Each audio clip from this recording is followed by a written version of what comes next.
If there's one rule that I have for the actual creative art side of this channel, it's that I will never hide my mistakes. Tutorials are different, but when showing me doing the work and learning the process, so many online creators just movie magic their way to having a perfect result for every video.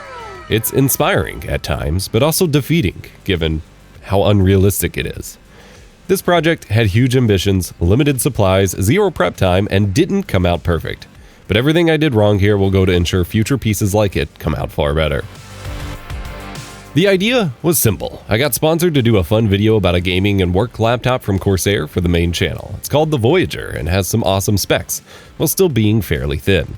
It's pretty far out.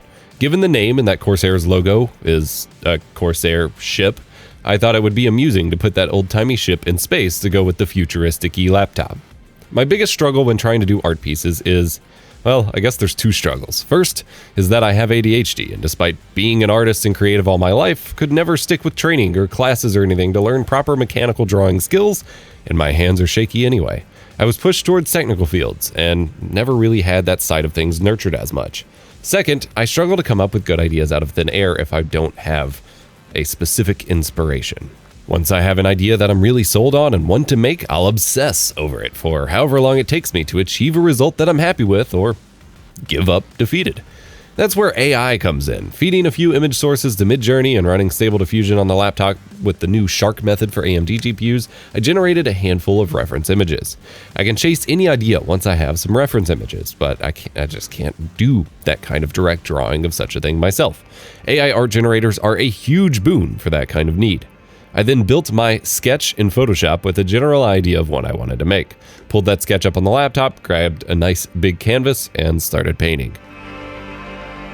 I wanted to use a mix of acrylic paint and spray paint here to achieve my desired signature look. I've done a lot of splatter style paint jobs before, most recently painting up the beacon mic and my PlayStation 5 in videos on the main channel, but I haven't done much traditional acrylic painting.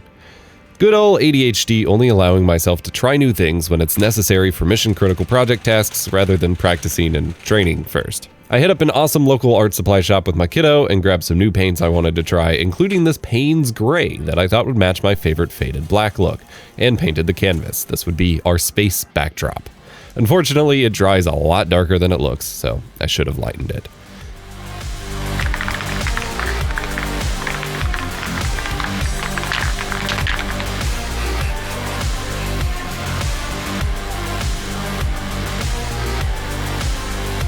Spray paint my fingers or a brush white, flick some stars on. I like to add in a little bit of teal and magenta colored stars too to create a bit of that chromatic aberration look.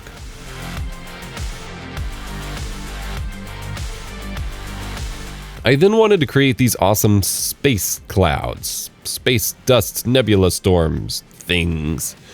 A look that I always like. So I grabbed the palette knives and started scraping. One of the things people often use to criticize AR art generators is the lack of deliberate choices. There is always some randomness and you can't control everything. But in reality, that is how it is with all of my favorite quote-unquote real art mediums. Glitch art, abstract paint, paint splatter, manipulating the chaos and randomness to get something sick at the end is what makes it appealing to me. One side definitely turned out better than the other here, and I'm a bit off-center, but I wanted to keep going anyway. It could still wind up looking great. Could. Didn't. While I waited on that to dry, I printed off the text and logo that I wanted to use so I could cut stencils out later. Printed on some cardstock, not the best material, but it's what I have. I thought I could create the star in the middle with just some bursts of spray paint. I've made circles that way before. It was time to break out the new fluorescent spray paint I impulse bought a few months back, and went to do some test sprays, and of course it comes out in a line. Just my luck. That's just fine for normal coding work, but completely useless here. Again, I thought I could wing it and just spin as I sprayed, but no. This star spiraled out of control, and I could not recover.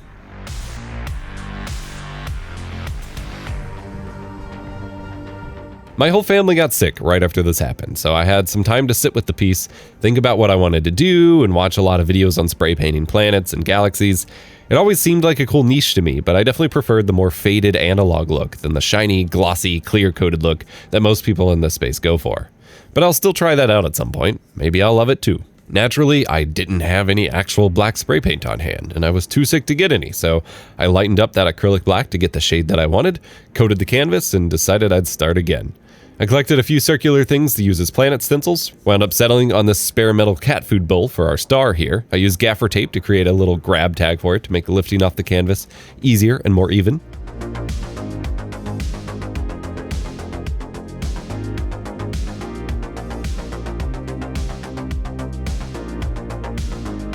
Since I wanted to simulate a star rather than a planet, I grabbed the fluorescent pink, orange, and yellow and tried to doing some basic shading and then grabbed my plastic bag. This is for adding texture to the planet. Place it on, apply a little pressure, pull off, get the paint kind of mixed together. My paint was too grabby at this stage. This is where most people seem to add some clear coat to the mix to keep the paint wet. I will try that next time. Then I covered the planet back with my bowl and realized I messed up since I don't have any black spray. I can't make space without black. So I elected to just make a colorful nebula-style galaxy setup with dark blues and purples.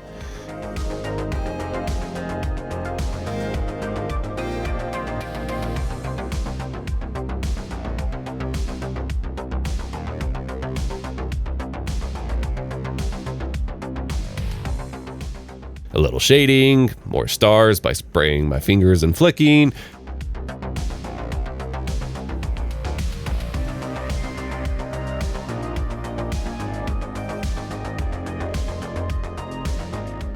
A little glow, and then some other streaks to hide a couple mistakes.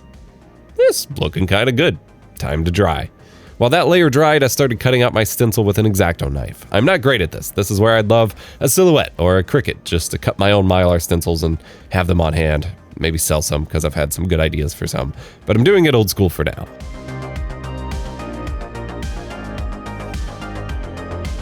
I taped off some extra cardstock to help with overspray and hit it with white.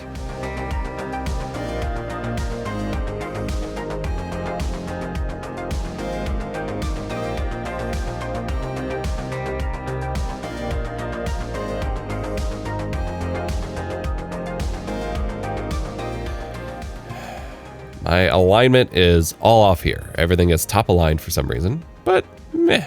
I did get some overspray on the planet, and one of my biggest pet peeves about space pieces are when stars appear in front of the planet, because that doesn't make any sense, but it's not perfect, but I think it's neat for my first swing at this with the limited time I have. We have the Corsair logo, the Voyager name with cool font. Not too bad. I've since ordered some more spray paint options, and I'm going to start making my own stencils soon. I love spray paint as a medium for my other projects, and frankly, I can't wait to tackle more of these. This isn't the last you'll be seeing of it.